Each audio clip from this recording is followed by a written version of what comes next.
Согласно идее, процесс помилования должен коснуться прежде всего несовершеннолетних, впервые осужденных на срок до 5 лет, мужчин старше 60 и женщин старше 55 лет, а также лиц с инвалидностью первой и второй групп. Также предлагается освободить от отбывания наказания единственных кормильцев семей, у которых есть не менее 2 несовершеннолетних детей, либо дети с инвалидностью. В то же время отдельные законодатели выразили обеспокоенность касательно того, что под эту кампанию могут попасть не все, а только привилегированные заключенные.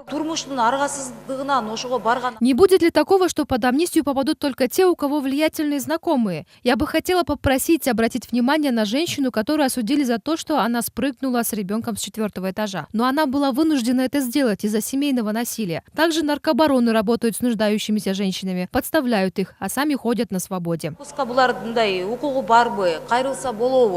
Докладчики же, в свою очередь, поспешили развеять опасения нардепа и ответили, что если преступление не тяжкое, то у представителей слабого пола есть возможность выйти на свободу. В рамках кампании в парламенте также предложили освободить иностранцев, отбывающих наказание в Кыргызстане. По информации ГСИН, на сегодняшний день в пенитенциарных учреждениях страны находится 370 таких граждан.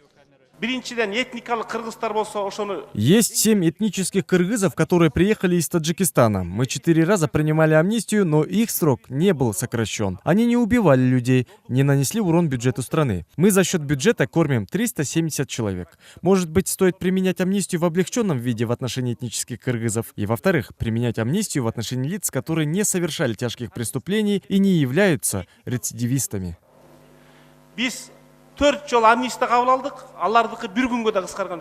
Таким образом, депутат Иманалиев предложил авторам законопроекта об амнистии дописать графу, согласно которой процесс помилования будет касаться не только граждан Кыргызстана, но и иностранных подданных. Далее нардеп выступил в защиту заключенных, попавшим в тюрьму по политическим мотивам. По его словам, их нужно освободить, и что только так повысится статус документа. Главный инициатор поправок Исхак Масалиев мнение коллеги поддержал, сказав, что настоящий вопрос нужно поднимать, и тут же парировал, отметив, как в профильном законодательстве нет определений «политически осужденный».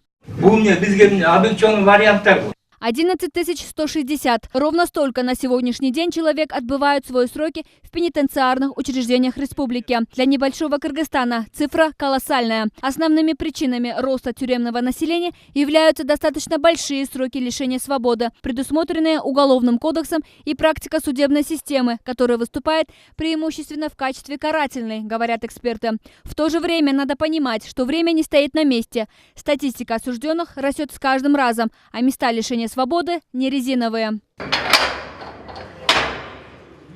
В верхах, конечно, понимают, что нужны реформы, дабы как-то убавить число провинившихся. Вот только каждый раз что-то мешает процессу оптимизации. При таком раскладе дел единственным выходом из положения остается амнистия. Кстати, в последний раз процесс помилования в стране проводили 2 года назад. Его приурочили к 25-летию независимости и 100-летию национально-освободительного восстания 1916 года. Тогда меру применили к 1277 осужденным. Мерим Кубаншпекызы, Медербек Мамбеталиев, Эльчибек Штоубаев. Новости Ошпери.